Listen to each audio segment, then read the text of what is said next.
Hello everyone, how are you? I think you all are good. So, till now, we were doing the some problems related to the topics studied in the class. But today we are going to going to solve some NCERT numericals, which are very useful for you, and they are useful in the academic exams as well as in the competitive exams. As well as we are moving forward, we are doing the more numericals related to the topics. So let me tell you what is the important thing to solving the problems related to the physics. You have to learn all the formulas related to the topics. Now we are completing the chapter first, that is the charge and electric field, and we have to prepare all the formulas related to the charge and the electric field. So in a very short, let me remind what are the formulas in the chapter और the topics related to the charge. तो देखते हैं कौन कौन से फॉर्मूले आप यहाँ यूटिलाइज करते हैं इस पर्टिकुलर पार्ट में चार्ज एंड इलेक्ट्रिक फील्ड. हमने कौन कौन से फॉर्मूले स्टडी किए हैं, जरा उनको रफली एक बार रिमाइंड कर देते हैं. The first formula is Q equals to mE based on the quantization of charge. The charge on an object is integral multiple of the basic charge, that is Q equals to mE. You know about this. The next one, the second formula is the Coulomb's law. Coulomb's law, the electrostatic force between two charges is 1 upon 4 pi epsilon naught K Q1 Q2 upon R square. The next formula is the electric field developed by a point charge. This is E equals to 1 upon 4 pi epsilon naught Q upon R square. And the fourth formula, the next formula is the dipole and dipole moment. So dipole moment is given by the product of either charge and the separation between with the unit Coulomb meter. It is a vector quantity, you all know that.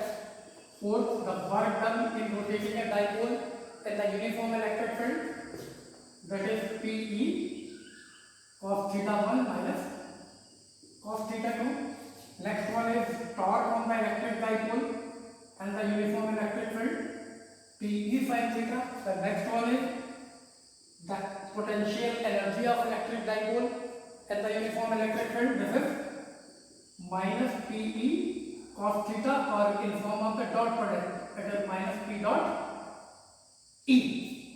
These are the four formula related to the dipole.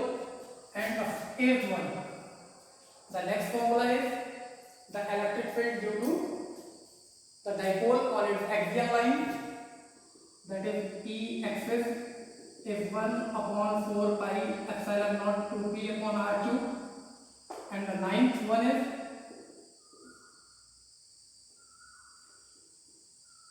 equatorial 1 upon 4 pi epsilon naught p upon r cube. This is the electric field on the equatorial line of the dipole.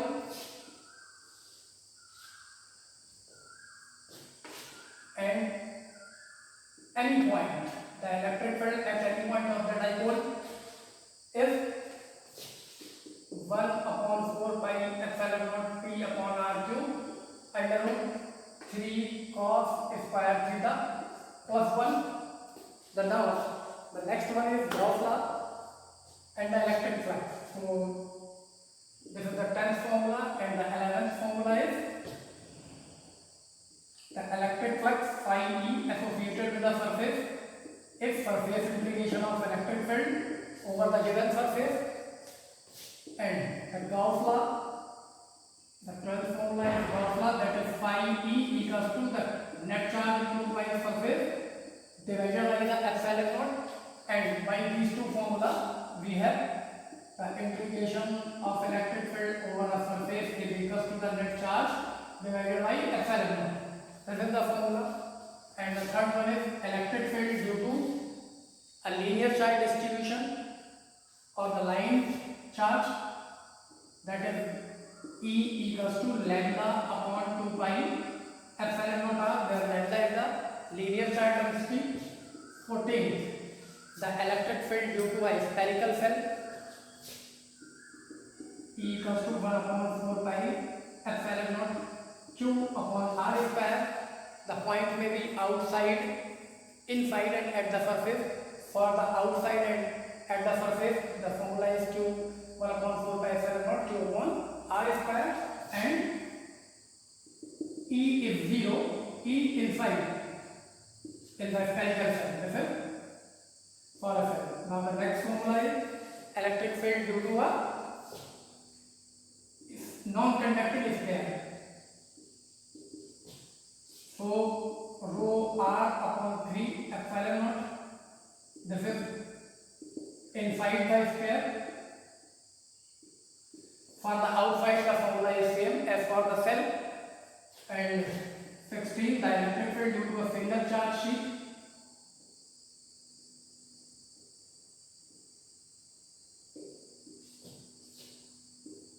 Sigma upon 2 epsilon naught, and in between for the two charge sheets.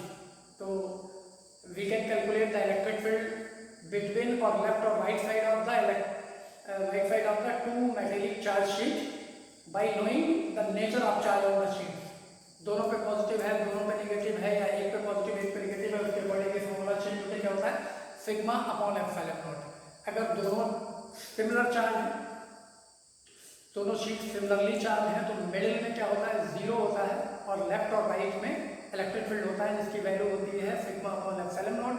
और अगर dissimilar है, एक positive है एक negative है, तो middle में electric field की value sigma upon epsilon not होती है, लेफ्ट साइड में भी जीरो और राइट साइड में भी जीरो होती है. Notice that the surface charge density for both the plane will be same उस कंडीशन में. तो these are the formula related to the topic charge and electric field. तो सबसे पहले तो आपको ये बहुत अच्छी तरीके से कंफर्म होना चाहिए तस्वीर. तो जैसे मैंने नोट डाउन किए, आप चाहे तो इनको एक जगह नोट डाउन कर सकते हैं. हर चैप्टर के टॉपिक के कंप्लीट होने के बाद उसके सारे फॉर्मूले आप मेमोराइज करके एक जगह नोट डाउन करिए ताकि आप न्यूमेरिकल सॉल्व कर पाए. और फिजिक्स का मेन प्रोसेस भी यही है, ठीक है. You must solve the numericals for the better concept understanding. Concept जितने अच्छे अंडरस्टैंड होंगे उतना इजीली आप प्रॉब्लम और न्यूमेरिकल सॉल्व कर पाएंगे. और फिजिक्स का मेन पार्ट न्यूमेरिकल्स ही है, लेकिन न्यूमेरिकल्स तब सॉल्व होंगे जब आप कॉन्सेप्ट अच्छे से ग्रैस्प करेंगे. तो let's do some numericals of NCERT. ठीक है.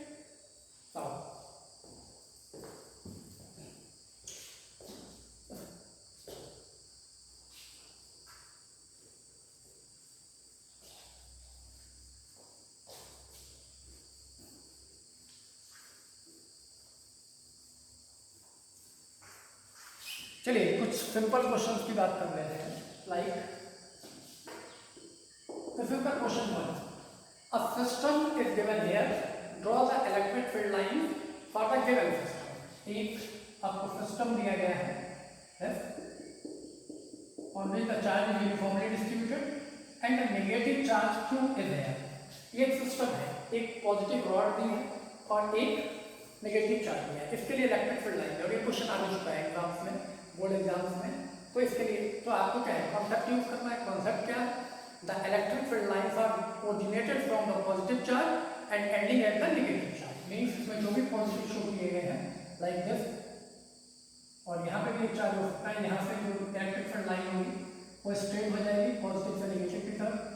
यहाँ से इसमें आ जाएगी, यहाँ से इसमें आ जाएगी, इस वाले चार्ज से और इस वाले चार्ज से इसमें आ जाएगी.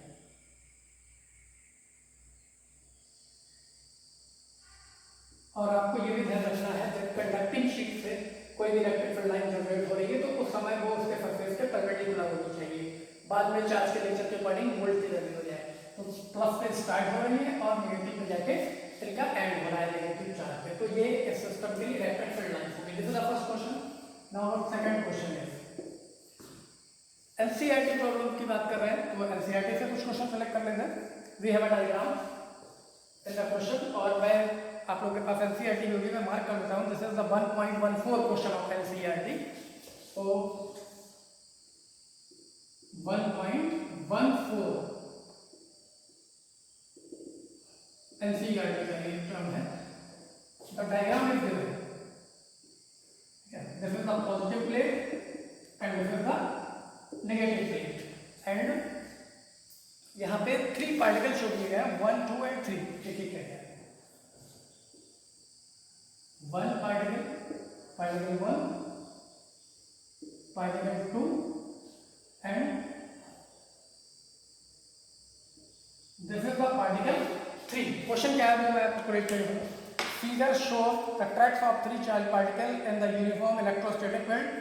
Give the sign of 3 charges and which particle have the highest charge to mass ratio. ठीक है, 3 पार्टिकल के पास शो किए गए हैं, तो आपको पता है this plate is positive and this plate is negative. तो electric field lines are originating from the positive plate and ending at the negative plate. It means there is an electric field between these two plates. इनके बीच में क्या होगा, एक electric field establish हो जाएगा और उसका डायरेक्शन कितना होगा, पॉजिटिव से नेगेटिव के साथ। इतना कितना क्लियर है। अब ये 3 पार्टिकल गिवन है, इनके साइन आपको बताना है कि ये किस किस नेचर के होंगे। तो सबसे पहले the particle first and second, this is diverting towards the positive plate, किधर की तरफ मोड़ रहा है, पॉजिटिव। और हमें पता है कि अपोजिट चार्ज अट्रैक्ट करते हैं और सिमिलर चार्ज रिपल करते हैं। तो ये वाला पार्टिकल पॉजिटिव की तरफ अट्रैक्ट हो रहा है फर्स्ट भी और सेकंड भी। तो इनका नेचर कैसा होना चाहिए, क्लियर है, नेगेटिव होना चाहिए, तभी तो पॉजिटिव की तरफ अट्रैक्ट होगा। तो particles 1 and 2 are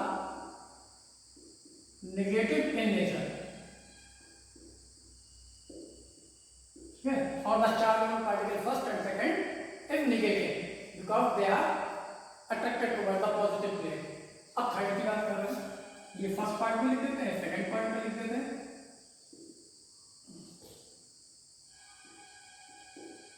the particle 3 is positive,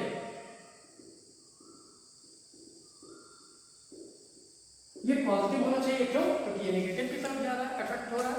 अब एक चीज इसमें और पूछी है, which particle has the highest charge to mass ratio, that is the specific charge. Charge to mass ratio क्या होगा, नहीं चार्ज जो भी हो Q और मास उसका जो भी पार्टिकल का हो, तो Q/m पूछ रहे हैं। तो इसके लिए मैंने आपको एक क्लास में एक पर्टिकुलर टॉपिक पढ़ाया है, जिसमें मैंने आपको बताया what is the motion of an electron in the electric field. तो इलेक्ट्रॉन इज नेगेटिव चार्ज, उस नेगेटिव के लिए लेकिन पॉजिटिव होता तो भी मोशन वही होता, पाथ इज पैराबोलिक। और उसके लिए मैंने एक फॉर्मूला भी फाइंड आउट किया। फॉर्मूला क्या था, ये जो डिफ्लेक्शन है एक्चुअली ये स्ट्रेट लाइन है और जितना ये डाइवर्ट हो रहा है y, इस y का फॉर्मूला फाइंड आउट किया था। वो फॉर्मूला क्या था, because y equals to q e n square upon 2m bx square, ये फॉर्मूला था। यहाँ पे अगर हम q/m कैलकुलेट करें तो ये होगा 2y bx square upon E N square, ये फॉर्मूला, ठीक है ना। तो यहाँ पे कन्वर्ट करना है, bx the horizontal speed is constant, l the length of plate is constant, e the electric field is uniform, the 2 is ultimate means q/m is directly proportional to y। किसी भी पार्टिकल का charge to mass ratio उसके deflection के directly proportional होता है। तो हम यहाँ डायग्राम में देख सकते हैं कि सबसे ज्यादा डिफ्लेक्शन किस पार्टिकल का हो रहा है। 1 का डिफ्लेक्शन ये है, 2 का उससे थोड़ा ज़्यादा और 3 का एक बहुत ज़्यादा है, बिल्कुल प्लेट के पास तक चला गया है। तो सबसे ज़्यादा डिफ्लेक्शन किसका हो रहा है, 3। तो यहाँ रीजन में हमें लिखेंगे, क्या लिखेंगे, because Q/m charge to mass ratio है is directly proportional to y, hence particle 3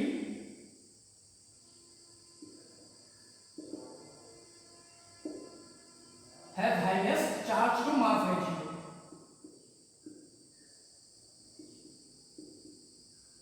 तो कैसे था सेकंड क्वेश्चन, पहले पार्टिकल्स के साइन को आइडेंटिफाई करना था, तो इसमें 1 और 2 क्या होगा, नेगेटिव होगा, थर्ड वन पॉजिटिव हो गया, और highest charge to mass ratio उस पार्टिकल का होगा जिसका डिफ्लेक्शन सबसे ज्यादा होगा। तो डायग्राम के अकॉर्डिंग थर्ड का डिफ्लेक्शन सबसे ज्यादा है, तो the QIL is directly proportional to by that is the deflection, and the particle head has the highest charge to mass ratio. This is the second definition. इन सबको आप कोई screen wash करके note down कर सकते हैं चाहे तो.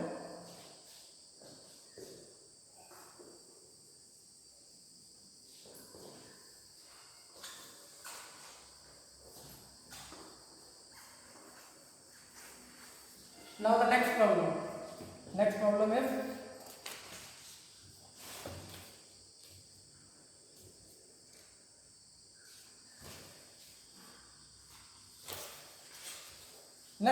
this. We have two figures in the question. Question number 1.28. According to our class, this question is 3 and 1.28.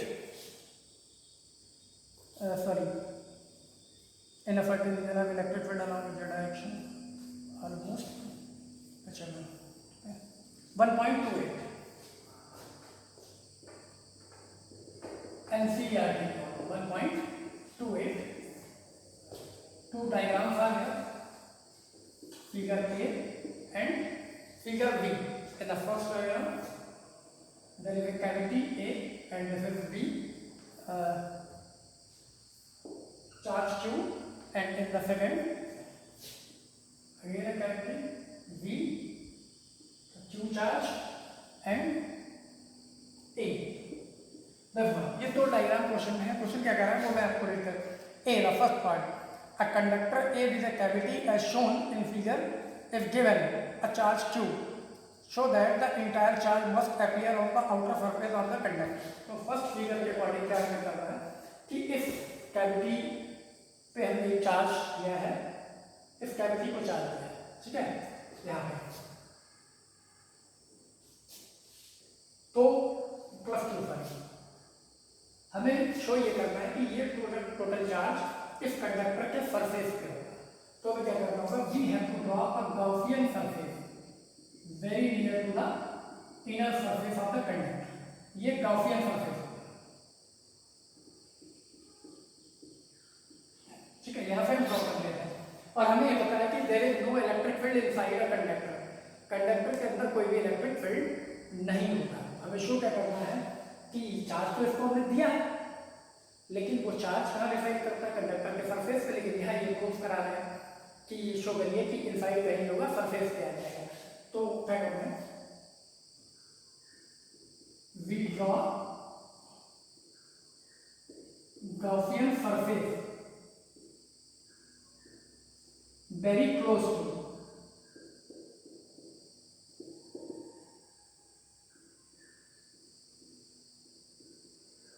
inner surface of given conductor. Okay. And for a conductor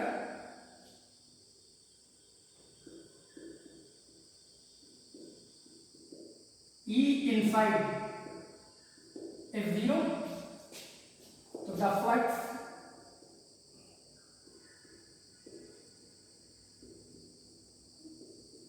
through the surface, Gaussian surface,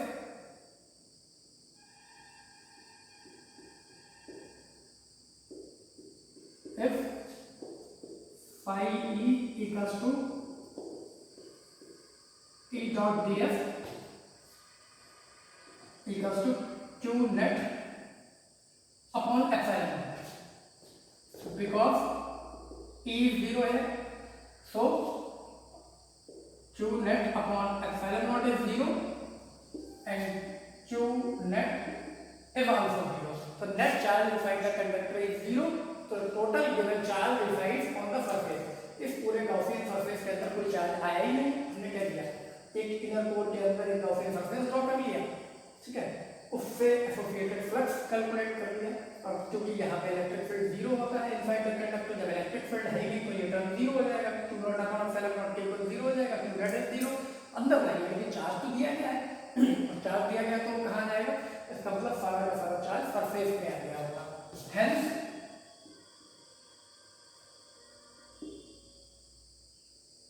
the charge Q appear on the surface of the conductor. First part of the question A clear के लिए। अब दूसरे part में क्या करें, और B,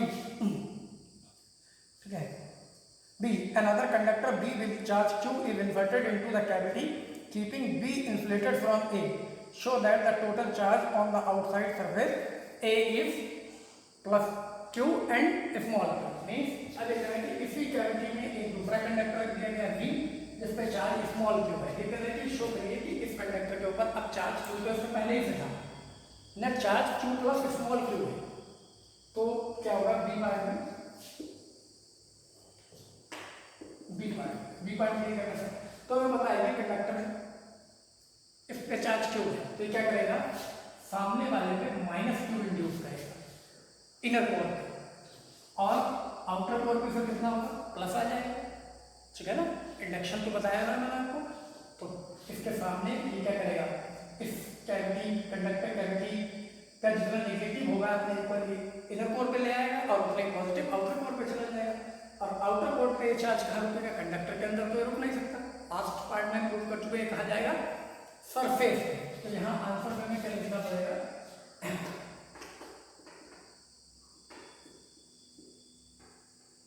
the conductor be induce -2 charge on the inner core of cavity and +2 charge outer core of the cavity.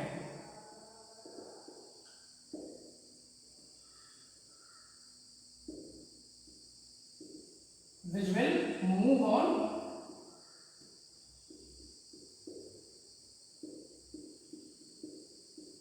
surface of conductor. Hence, the net charge on the conductor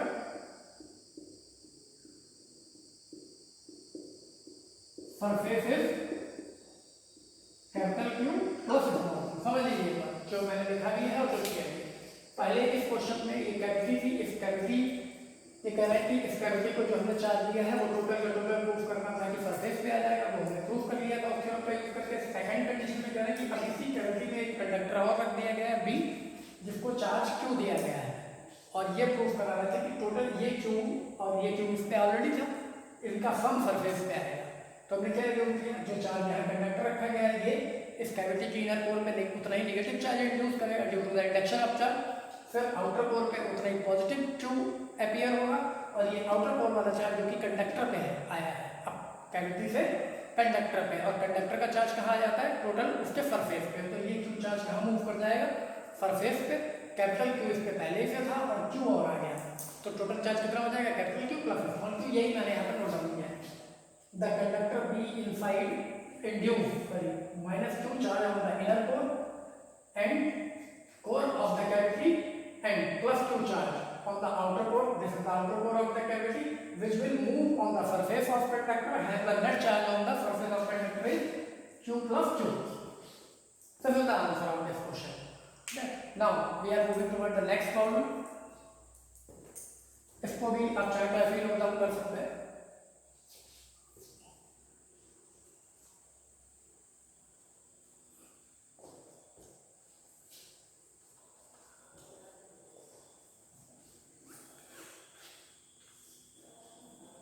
Now, our problem 4.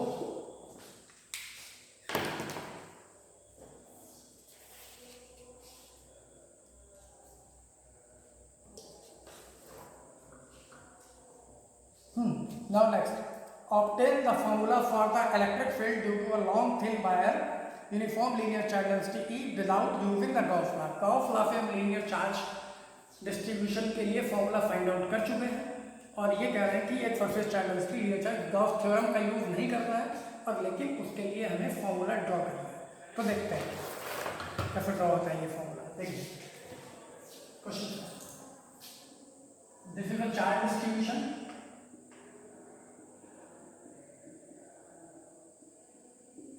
इससे r distance पे एक point ले लेते हैं, P, जहाँ पे हमें electric field find out करना है। ऐसे लीनियर चार्ज में किया था, बाहर गॉस थ्योरम के यूज से हमने इस चार्ज के अराउंड एक गॉसियन सिलेंडर ड्रॉ कर लिया था। यहाँ ये कह रहा है कि गॉस थ्योरम यूज ही नहीं करनी है। तो और question charge and 1.30 NCERT problem, this is problem number 1.30 of NCERT। इसको यूज करना है, तो हमें क्या करना होगा, in the question obtain the formula for the electric field due to a long thin wire of uniform linear charge density lambda without using the Gauss law। Okay, तो हम क्या करते हैं, यहाँ पे एक पर्टिकुलर चार्ज पे एक एलिमेंट ले लेते हैं जिसपे चार्ज dq, स्मॉल एलिमेंट, और इसकी वजह से यहाँ पे इलेक्ट्रिक फील्ड कितना होगा, dE होगा। इसको हम कंपोनेंट में डिवाइड कर सकते हैं, हॉरिजॉन्टल एंड वर्टिकल, ठीक है, इफेक्टिव के अकॉर्डिंग कंपोनेंट में डिवाइड कर सकते हैं। तो देखते हैं, और इतना ही कंपोनेंट हम इधर भी ले सकते हैं।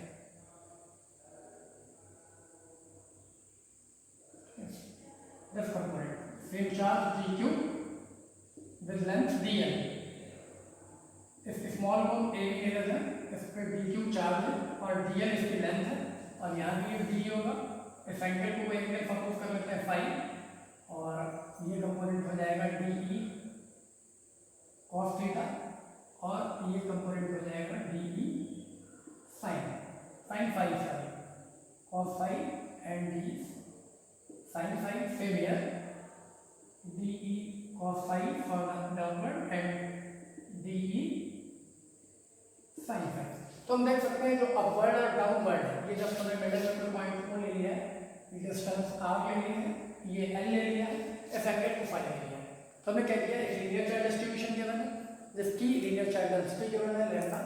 हमने इस पर एक स्मॉल एलिमेंट एज्यूम कर लिया है जिसमें चार्ज dq है, उसकी लेंथ dl है। उसकी वजह से ये जो ऑब्जर्वेशन पॉइंट है P हमें यहाँ लेना है, उस पर इलेक्ट्रिक फील्ड dE है, और उतने बड़ा एलिमेंट हमने डाउनवर्ड ले लिया है, इसका भी इलेक्ट्रिक फील्ड उतना ही होगा। इनको जब हम कंपोनेंट में रिजॉल्व करेंगे तो हॉरिजॉन्टल कंपोनेंट इधर आ जाएंगे, dE cos फाई, और वर्टिकल ही हो जाएंगे। हम देख रहे हैं कि वर्टिकल और हॉरिजॉन्टल कंपोनेंट क्या है, अपोजिट है, तो इनका समेशन क्या हो जाना चाहिए, कैंसिल आउट हो जाना चाहिए, 0 हो जाना चाहिए। तो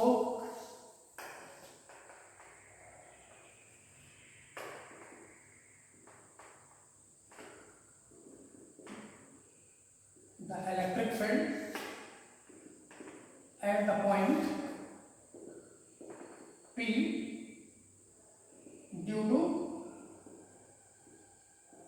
element of length dl with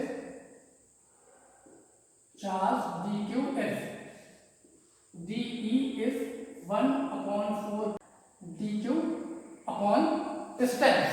what is the distance of element? अगर हम इस डिस्टेंस की बात करते हैं, अगर हम इस पॉइंट को ले लेते हैं, कुछ भी ले लेते हैं, तो ये जो डिस्टेंस है ये r है, ये l है, तो ये हाइपोटेन्यूज ऑफ राइट ट्रायंगल होगा। तो ये क्या होगा, इसको कोई पॉइंट नहीं लेते हैं, ये भी कंपोनेंट अगर ये है, इसको यहाँ पे हम पॉइंट a ले लेते हैं ऊपर वाले कंपोनेंट को, नीचे वाले कंपोनेंट को b, और ये bp है। तो ये bp कितना होगा, √r² प्लस l²। तो यहाँ पे तो पहले हम bp नोटिस कर सकते हैं, bp स्क्वायर है। तो सबसे पहले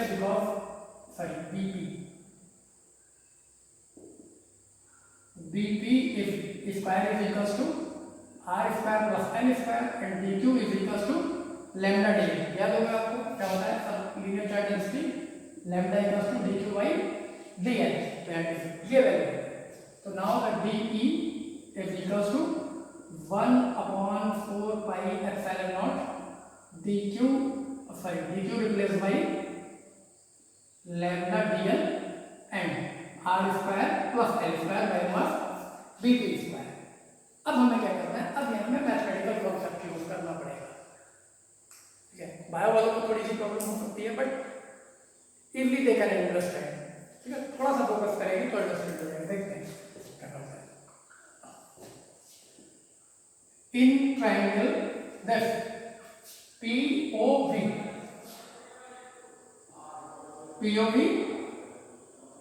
cos फाई का फॉर्मूला क्या होता है, बेस अपॉन हाइपोटेन्यूज।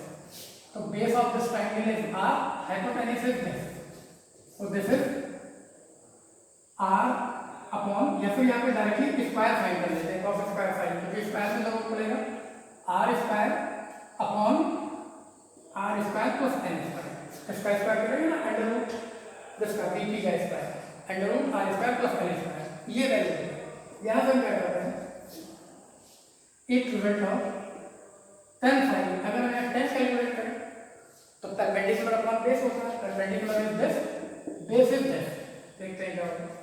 तो perpendicular is L and base is R, so L equals to R tan phi. इसको हम क्या करते हैं, डिफरेंशिएट कर लेते हैं विद रिस्पेक्ट टू फाई, या दो वेरिएबल फंक्शन है फाई एंड एन, जैसे लेंथ वेरी करेगी वैसे वैसे फाई वेरी करेगा, तो differentiation of length with respect to the phi यहाँ पे रिक्वायर होगा, तो वो भी करते हैं।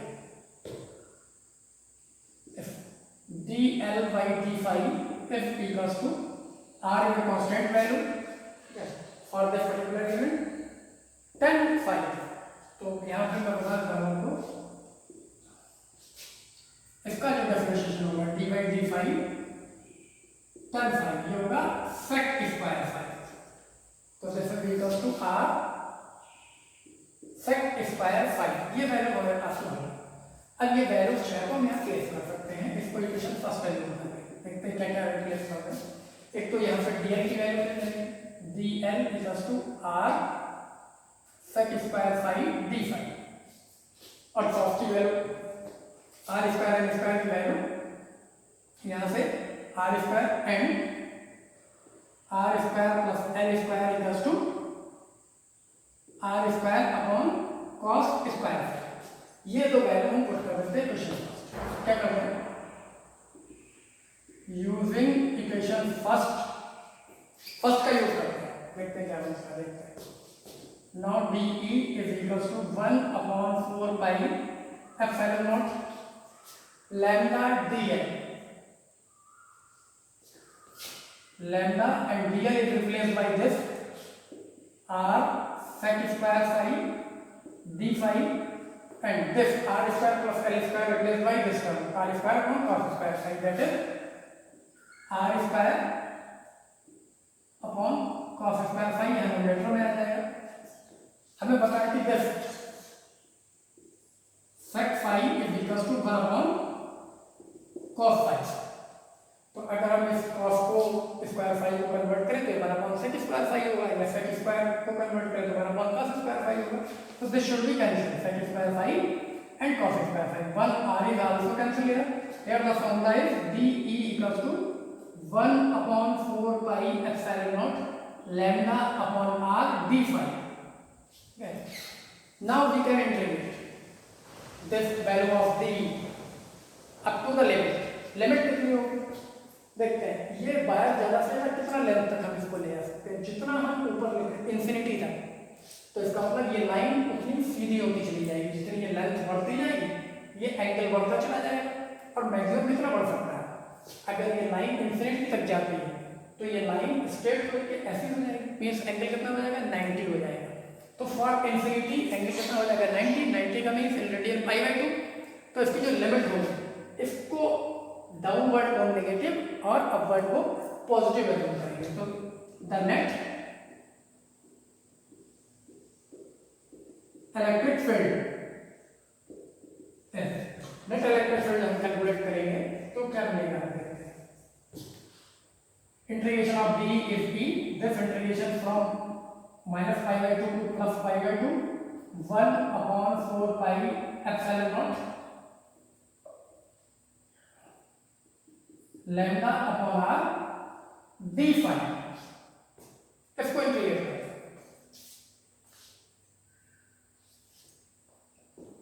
अब इस डी लैम्डा डी फाई और इसका इंटीग्रेशन जो हमें करना है वो हम फाइंड आउट करना है, देखते हैं कितना होगा, पाई बाय 2 हो जाएगा, और यहाँ पे कोई फॉर्मूला भी नहीं है, क्वेश्चन में और कुछ भी गिवन नहीं है, चलिए ओके।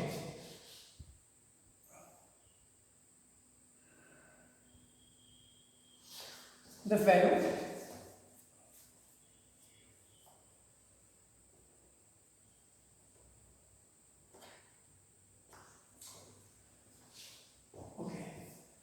अब ये वैल्यू हमारे पास है, अब हम क्या करते हैं, इसको चेंज करते हैं, क्योंकि हमें इस r को हम रिप्लेस कर सकते हैं, ठीक है।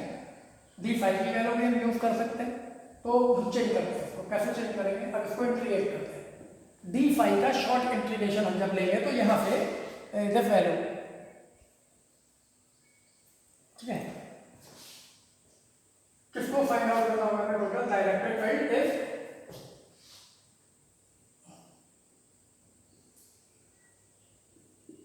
d5 cos phi, ठीक है। टोटल कंपोनेंट क्या था हॉरिजॉन्टल इस डायरेक्शन में, de cos phi, तो d तो हमने तक सॉल्व कर लिया। अब de cos phi, d की वैल्यू आ गई, cos phi की वैल्यू को पुट कर दी, और cos phi हम पहले ही यूज कर चुके हैं। अगर हम cos phi को निकालेंगे, ये बेस अपॉन हाइपोटेन्यूज होगा, और या फिर इस पे r के साथ चेंज कर सकते हैं, तो देखते हैं क्या होगा। इसको हम ऐसे भी लिख सकते हैं, -π/2 to +π/2 1/4 pi epsilon not lambda upon r cos phi d phi। अब cos phi की वैल्यू चेक करने का है, cos phi base upon hypotenuse ये वैल्यू है, या फिर हम डायरेक्ट इसको इंटीग्रेट कर देते हैं, देखते हैं क्या है। 1/4 pi epsilon not lambda upon r is taken outside, integration of cos phi d phi, क्या होगा cos phi का इंटीग्रेशन, sin phi -π/2 टू +π/2। आपको पता है π/2 का मतलब 90 है, तो sin 90 की वैल्यू, sin 90 की वैल्यू 1, तो यहाँ यूटिलाइज करते हैं, देखते हैं क्या होगा। Then E equals to 1/4 pi epsilon not lambda upon r sin π/2 is 1, sin π/2 is 1। जब इसको हम ओपन करेंगे तो sin π/2 और फॉर्मूले का माइनस sin π/2, या चलिए मैं एक बार लिख देता हूँ, sin π/2 माइनस फॉर्मूले का और sin -π/2, और sin minus theta equals to क्या होता है, minus sin theta, minus minus plus हो जाएगा, तो ये हो जाएगा E equals to 1/4 pi epsilon not lambda upon r sin π/2 plus sin π/2, this is 1/4 pi epsilon not lambda upon r, 1 plus 1 is 2 divided by this, that is E equals to lambda upon 2 pi epsilon naught r. This is the same formula for the electric field of a linear charge distribution, ठीक है, as we find out by the Gauss theorem। जैसा कि हमने Gauss theorem से drive किया था, वो भी विदाउट Gauss theorem को यूज करके भी हमने इसको ड्राइव कर लिया है। तो क्लियर हुआ है, एक बार मैं फिर रफली आपको बता देता हूँ कि पहले हमने क्या किया, यहाँ पे एक एलिमेंट एज्यूम कर लिया, डाउनवर्ड उतनी ही लेंथ पे एक एलिमेंट एज्यूम कर लिया, इस एलिमेंट की वजह से पी पॉइंट में इलेक्ट्रिक फील्ड डी होगा, और डाउनवर्ड वाले की वजह से ये डी होगा।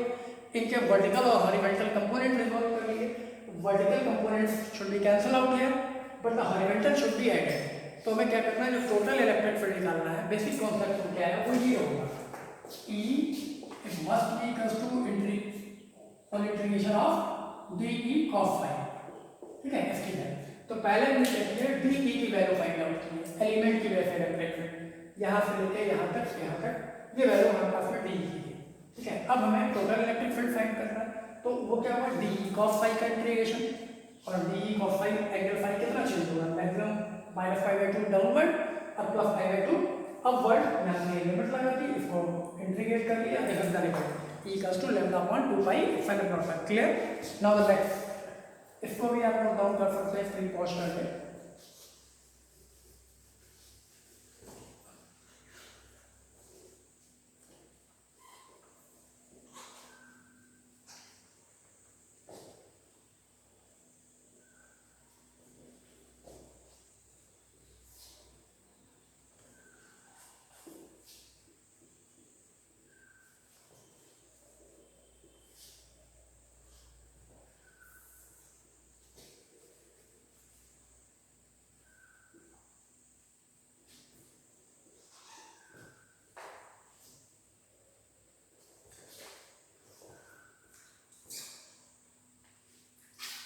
Now our next question.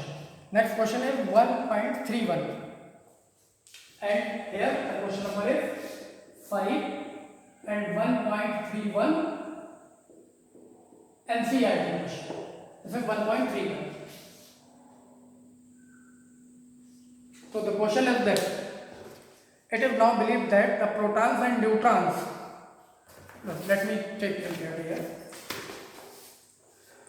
It is now believed that protons and neutrons themselves built out the more elementary unit called quark. quark के बारे में मैं पहले लास्ट क्लास में आपको बता चुका हूँ कि प्रोटॉन, ये assumption है कि प्रोटॉन एंड न्यूट्रॉन्स एक रेयर टाइप के पार्टिकल से मिलकर बने हैं जिनको हमने क्वार्क बोला है। क्वेश्चन में क्लियरली कर देता हूँ। अब proton and neutron consist of 3 quark और क्वेश्चन में गिवन है एक प्रोटॉन या एक न्यूट्रॉन 3 क्वार्क से मिलकर बनता है। ठीक है, 3 quark each 2 types of quarks so called up quark and down। ये भी मैं आपको बता चुका हूँ कि एक अप क्वार्क होता है, डाउन क्वार्क होता है। Have the charge, up quark पे 2/3 ऑफ इलेक्ट्रॉन चार्ज होता है, डाउन क्वार्क पे -1/3 ऑफ इलेक्ट्रॉन चार्ज होता है डाउन क्वार्क। ठीक है, and build up the ordinary matter. Find out इसमें क्या करना है। Okay, suggested a possible quark composition of A proton and neutron. मतलब ये है, मैं कॉन्सेप्ट एक बार बताया था, मैंने आपको बताया था inside the nucleus there are 2 elementary particle proton and neutrons, and by the theory or assumptions protons and neutrons are built up by a new type of particle named as the quarks, and quark has 2 types. One of them is up quark with the charge 2/3 of the electron, and other one is down quark with the charge -1/3 of the electron। तो ये कह रहे हैं, question के according कह रहे हैं quark से बना है, और ये कह रहे हैं कि एक प्रोटॉन और एक न्यूट्रॉन में 3 क्वार्क होते हैं। ये नहीं बताया कौन कौन से होते हैं, 3 होते हैं। अब क्वेश्चन के अकॉर्डिंग ये आपको बताना है कि प्रोटॉन में कितने क्वार्क कौन से होंगे, मतलब अप कितने होंगे, डाउन कितने होंगे, सेम न्यूट्रॉन के लिए बताना है। तो क्वेश्चन देखते हैं। पहले हम क्या करते हैं, फॉर प्रोटॉन अगर हम कंसीडर करते हैं, let there are x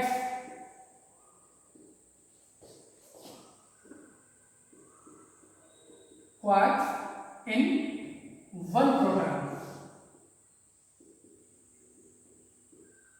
then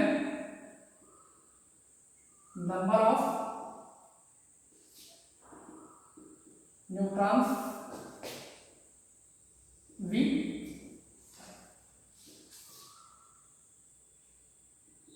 number of neutrons will B, अगर ओवरऑल 3 हैं क्वार्क, उनमें से हमने x क्वार्क को अप क्वार्क ले लिया, sorry up quark,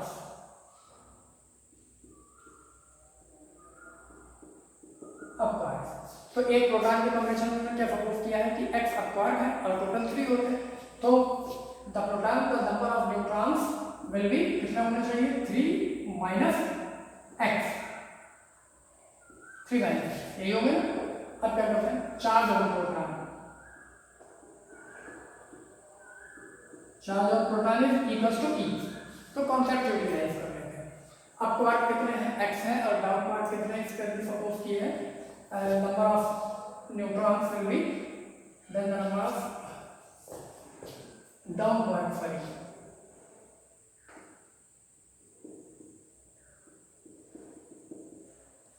number of, तो टोटल 3 है, उनमें से x हमने सपोज कर लिया अप क्वार्क है, तो 3 माइनस x डाउन क्वार्क होंगे। और अप क्वार्क पे चार्ज कितना है, यहाँ पे बता देता हूँ। अप क्वार्क पे चार्ज होता है 2/3 इलेक्ट्रॉन, और डाउन क्वार्क का चार्ज होता है -1/3 इलेक्ट्रॉन। इनको हम यूटिलाइज करेंगे, तो हमारे पास में क्या होना चाहिए, देखते हैं, x इंटू 2/3 इतना चार्ज तो हो गया क्वार्क अप क्वार्क पे, plus 3 minus x -1/3 must be equal to, इन सबका चार्ज भी तो प्रोटॉन के चार्ज के इक्वल होना चाहिए।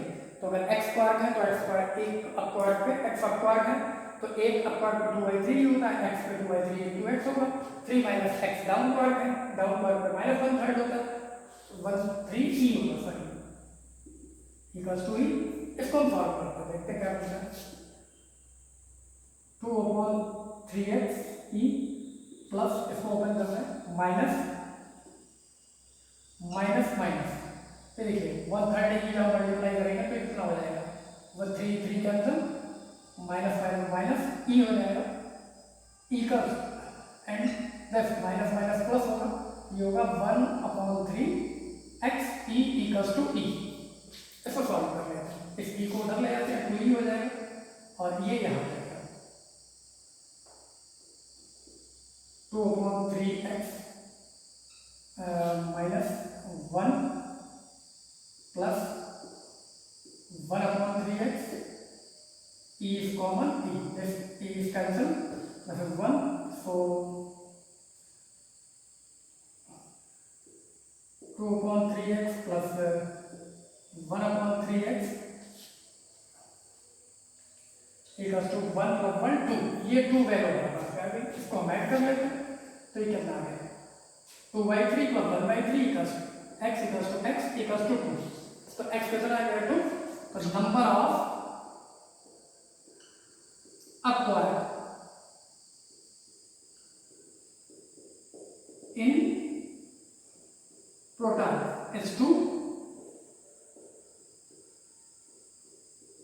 downward 3 minus 2 that is 1, तो इसमें 2 अपवार्ड होंगे और एक downward composition.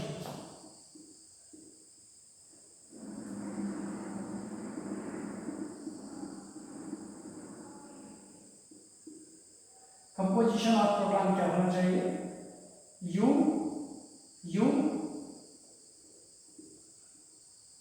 U U D, upward के denoted by the symbol U and downward के denoted by the symbol D, तो प्रोटॉन का कंपोजिशन क्या हुआ U U D means 2 upward and 1 downward. अब न्यूट्रॉन के बारे में बात करेंगे।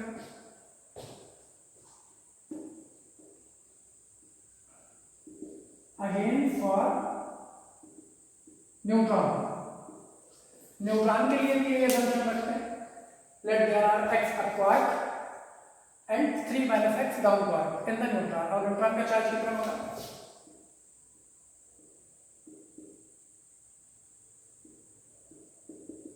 जीरो होता है। यही थ्योरी हम उसके लिए यूटिलाइज करते हैं, देखते क्या होता है। तो यहाँ सॉल्व करेंगे 2/3 e x plus 3 minus x e equals to 0, neutron को कोई चार्ज होता ही नहीं, यहाँ से हम e पहले कॉमन लेते हैं, e कॉमन लेंगे 0 तो साइड में चला जाएगा, तो यह होगा 2/3x plus 3 minus x equals to 0, open this 2/3x plus 3 minus x, और यहाँ पर चार्ज मल्टीप्लाई किया है 3/x 1/3 minus 1/3 e equals to 0 minus 1/3 e equals to 0, 1/3 e common लेके उस साइड में भेज दिया, 0 हो गया। अब इसको हम सॉल्व करते हैं, देखते हैं क्या 2/3x प्लस और plus minus minus it is just 1 and minus minus plus 1/3 x equals to 0, so this is 2/3x plus 1/3 x equals to 1 and that is x equals to 1, तो x यहाँ पे क्या है, नंबर ऑफ अपवार्ड, तो एक upward हुआ,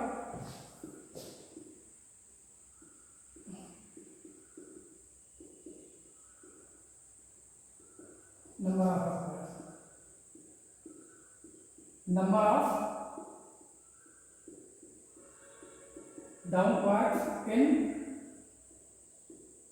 neutron 3 minus x, that is 3 minus 1 is 2,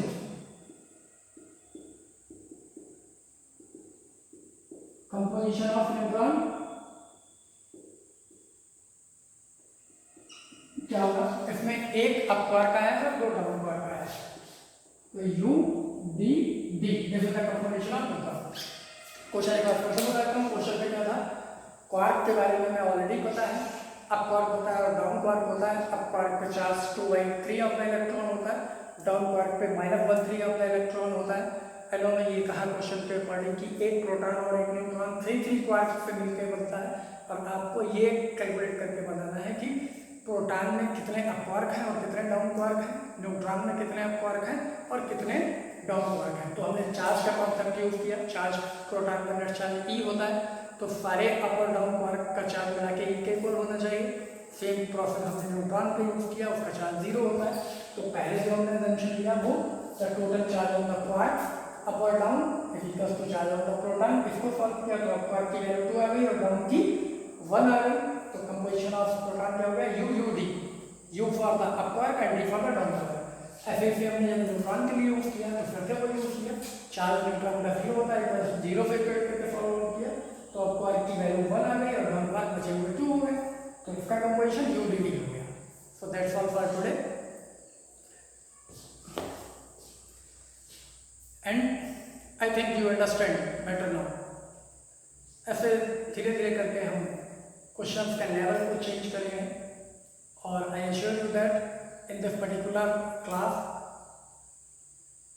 we will resolve the problems related to the academic exams, board exams, as well as for the competitive exams, and we also involve the questions of objective type which are very helpful to the competitive exams. That's all for today.